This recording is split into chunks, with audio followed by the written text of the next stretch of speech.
dinisbatkan asal usulnya mesti satu nuktoh, yaitu satu titik. Nah satu titik ini kata pengarang Ianatul Thalibin bi kana makana wa bi yakunu mayakun. Nah kemudian terakhir ini enggak boleh lama-lama. Kalau lama-lama nanti sampean pinternya nyanyi saya. Sudah. Tapi enggak apa-apa lah. Saya ini termasuk kiai yang sudah diundang. Ini termasuk Pak MPR enggak boleh ngundang saya. Pak Nusron apalagi enggak boleh. Itu kalau di kampung sama saya hormat, kalau di sini kok kayak menteri gitu. Menteri betul tapi. Lah gurunya dia itu teman saya gitu. Jadi tanya ini kalau nggak percaya. Makanya kalau sama saya beliau cium tangan, saya sebetulnya ya nggak siap dicium tangan menteri itu nggak siap. Apalagi dihormati Pak Nazar nggak siap, nanti dikira minta haji malah repot. repot. Saya ini tadi bisik-bisik itu urusan ilmu tasawuf, ya ada urusannya dengan haji ndak. Cocokan. Kenapa beliau suka ilmu tasawuf? Saya kan sering lihat beliau ceramah di TV. Katanya obat Gus obat. Orang kalau belajar tasawuf kan kepenak itu. Kayak wis ahli swarga kan kepenak di tasawuf itu kan mang. Sekarang saya cerita tentang ini karena bidang yang saya tekuni. Ada kitab tentang ulumul Quran namanya Al-Mufradat fi Gharibil Quran. Dikarang oleh Ar-Raghib Al-Asfihani. Ini kitab luar biasa. Di situ hanya cerita lafaz-lafaz per kata. Saya tadi sebelum kesini ngajar dulu di pondoknya Beki, Baitul Qurannya Pak Kures. Karena memang saya termasuk pengajar di sana. Artinya kalau saya sering ke situ jangan iri, memang saya termasuk pengajar di sana. Termasuk pengajar yang keren maksudnya. Keren itu artinya pakai referensi, bukan asal. Begini kata kitab itu. Rasulullah SAW itu kan punya nama Muhammad, orang yang banyak sikapnya atau semua sikapnya terpuji. Termasuk ketika sebagai manusia, sama kita termasuk ketika sebagai apa? Manusia. Sebagai manusia aja Nabi gak pernah salah. Begini kata kitab itu. Nabi-nabi yang keren-keren itu, sama lihat di Ahaditsus Syafa'ah, itu masih egois. Ketika ada haulul mauqif, ada prahara mauqif, itu semua Nabi bilang nafsi, nafsi, nafsi, nafsi. Ketika dimintai syafaat bilang nafsi, nafsi. Tapi Rasulullah SAW itu beliau ngendikan ummati ummati, dan beliau ketika dimintai syafaat kata beliau sudah analah saya bisa memberi syafaat. Kata beliau fa akhirru lillahi ta'ala sajidan fayaqulu li ya Muhammad irfa' ra'sak wasaltu ta wasfa'tu syafa'. Kayak apa hebatnya Rasulullah SAW? Umumnya para nabi melihat akhirat itu sudah akhir dari semua amal. Itu menurut Nabi Muhammad gak keren. Allah itu gak bisa didikte akhirat. Allah itu Tuhan, tetap yaf'alu ma yasha. Jadi gak bisa misalnya sudah akhirat orang nyuwun sewu terus tanya, ya Rasulullah ini sudah akhirat kok jenengan sujud bareng ini gimana? Ini sudah gak darul amal tapi ini darul jaza. Gak bisa. Akhirat gak bisa dibatasi. Karena akhirat gak bisa membatasi Allah, Nabi tetap dengan rileksnya minta sama Allah. Fa ahmaduhu bima hamida 'allamani ya rabbi. Kemudian saat itu saya muji-muji Allah dengan pujian yang luar biasa. Terus kata kitab itu, fa Muhammadun ahmadu min ghairihi. Makanya beliau punya nama Ahmad. Ahmad itu afal tafdil, bukan fi'il mudhari' waqi' mutakallim. Ini pernah madrasah dulu di Qudsiyah. Tamat terus. Beliau kalau di rumah hormatnya enggak kayak tadi, lebih dari itu. Tadi di sini pejabat terus. Sembrono ya di sini itu kelewat itu. Ya tapi enggak apa-apa itu. Tadi sudah dipuji, akhlaknya baik, apa-apa baik, alhamdulillah. Fa Muhammadun ahmadu min ghairihi. Ketika para nabi enggak bisa muji Allah di mahsyar, bahkan mereka itu nyuwun sewu egois, hanya mikir diri sendiri, nafsi-nafsi. Rasulullah Muhammad ini punya nyali untuk muji Allah dan tetap mengajukan permohonan apa? Disebut fa Muhammadun ahmadu min ghairi. Sampeyan lihat di Bukhari, di Muslim. Fa ahmadu fi mahamida 'allamaniha rabbi. Tetap muji-muji Allah. Nah, bukti bahwa teori saya benar dan otoritatif adalah yang enggak bisa hilang di surga itu juga wiridan. Ketika kita masuk surga, apa kita kegiatannya? Da'wahum fiha subhanakallahumma wa tahiyyatuhum fiha salam wa akhiru da'wahum alhamdulillahi rabbil alamin. Nah, kemudian ini juga yang terus kemudian dinyatakan al-baqiyatus sholihat. Ini kalimat-kalimat yang abadi. Karena apa? Di dunia ya kita bilang subhanallah alhamdulillah, di akhirat dia bilang subhanallah. Kayak apa kerennya kita sebagai Bani Adam. Nah, makanya disebut alladzina yu'minuna bil ghaibi. Wong tidak melihat Allah, tidak melihat surga, tidak melihat neraka, tapi iman kita ini kayak iman sing musyahadah.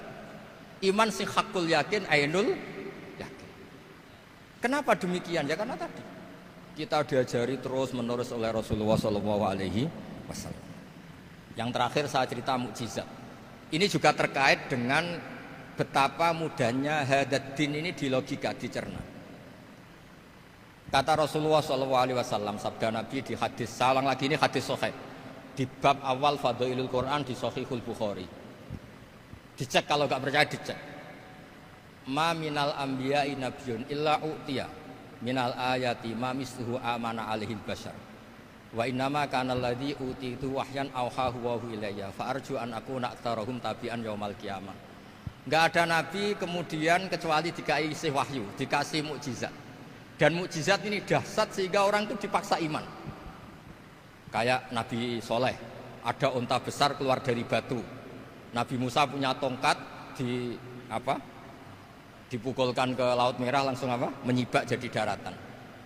Tapi kata Nabi Muhammad SAW, saya itu tidak punya mukjizat kayak itu, juga gak ingin. Saya ini dikasih mukjizat Al-Quran. Dan saya berharap karena mukjizat Quran ini adalah terus kemudian umatku menjadi yang terbanyak ila yaumil qiyamah. Sekarang kita berlogika. Ini kata kitab Fathul Bari lagi. Kita berlogika. A'jaza yu'jizu i'jazan. Sesuatu yang menjadikan orang lain enggak mampu disebut i'jaz. Kemudian karena ayat menjadi mukjizat, sesuatu yang kita sepakat enggak mampu.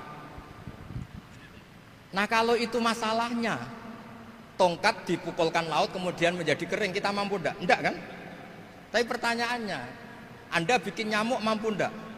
Enggak kan? Anda bikin sapi, bikin unta mampu enggak? Enggak kan? Makanya Nabi Muhammad SAW cukup, sudahlah kamu itu manusia. Bahkan sekedar menciptakan lalat itu enggak bisa. Innallaha la yastahi ayyadriba masalam ma'ba'udatan. Kemudian mukjizat ini sama Nabi dicontohkan hal-hal yang keseharian kita. Wa min ayatihil lailu wan naharu wasyamsu wal qamar. Sekarang peristiwa laut dibelah Nabi Musa dengan matahari yang nggak pernah turun mesin, itu keren mana coba? Keren matahari yang nggak pernah turun mesin. Terus kata Ibnu Hajar al-Asqalani, li'annal mu'jizat al-madiyah kanat khisyatan tusyahadu bil absor kana qati soleh wa asa Musa wa mu'jizatul Quran tusyahadu bil basirah fakana man yattabi'uhu atau yatba'uhu li ajliha aksar. Fa innal ladzi yusyahadu bil absar yang qaridu bingkiradi musyahidihi wal ladzi yusyahadu bil basirah bakin. Ya, saya ulang lagi, bakin. Ya, bakin terus disaksikan orang sing ja'a badal awali mustamirran. Begini logikanya. Mukjizat kayak nakoti Soleh atau Asa Musa yang terkenal. Saya andaikan jadi umatnya Nabi Musa terus dikasih tongkat itu, terus bisa apa coba? Ketika kita punya utang disuruh nyaur, ya nggak bisa dipakai jaminan kan. Sudah gitu orang tanya ini asli apa enggak? Kalau asli buktikan, kan ya repot. Tapi kalau kita jadi umatnya Rasulullah SAW ditunggoni Quran, punya banyak masalah resepnya sabar. Kalau nggak bisa sabar ya nyari kiai-kiai tukang ijazah anak menodungannya mandi. Karena orang mensifati Allah itu macam-macam. Makanya saya pastikan nggak ada agama yang mengajarkan rasional kayak agama apa? Islam. Makanya liqaumi yaqilun liqaumi yatafakkarun. Coba misalnya nyamuk. Kamu bikin nyamuk tidak bisa kan? Nyamuk punya organ tubuh kecil, organ tubuhnya punya urat. Kamu mikirnya kayak apa? Sekedar bikin patungnya saja tidak bisa, apalagi bikin nyamuk. Jadi untuk mengakui kudrohnya Allah yang tidak terbatas dan kita lemah, itu tidak usah nunggu peristiwa kayak terbelahnya laut. Cukup wa ma min dabatin fil ardi wala ta'ir yatiru bi janahihi illa umamun amsalukum inna fi khalqis samawati wal ardi wakhtilafil laili wan nahar, seterusnya la ayatil liqaumi yaqilun. Nah, gara-gara pola yang diajarkan Nabi itu ila yaumil qiyamah orang tetap Islam karena nyaman. dengan kepastian mukjizat ini baqiyah ila yaumil qiyamah. Itu kayak apa baiknya Nabi? Makanya saya suka tadi burda yang dibaca. Ada ulama kayak Muhammad bin Said Al-Busiri yang ngarang burda. Itu kalau berpikir itu sederhana. Ngeten lho Gusti, malah nerangno pangeran. Lama da'awa da'ina li ta'ati bi akramir rusli kuna akramal umami. Ngeten lho Gusti, karena Rasul Muhammad itu terbaik, ya logikanya umatnya juga terbaik. Jadi lama da'awa da'ina li ta'atihi bi akramir rusli mesti kuna akramal umami. Jadi burda ini saking manjanya sama Allah sampai bilang gini. Wala yadi ka Rasulullah jahuka bi idal karimu tajalla bismimun takim. Ya Allah, engkau telah menamai Nabi engkau itu Raufur Rahim, yang penuh kasih sayang, yang sohibus syafa'ah. Maka ketika engkau ingin nyiksa kami dengan alasan engkau ini al-muntakim, dat yang bisa nyiksa orang maksiat, jenengan harus ingat ya Allah bahwa Nabi kita itu Nabi yang engkau gelari Raufur Rahim. Ya kalau gitu jangan jadi nyiksa. Terus gunanya apa digelari Raufur Rahim ra iso nyafaati gitu. Itu jenenge wala yadi ka Rasulullah jahuka bi idal karimu tajalla bismillah.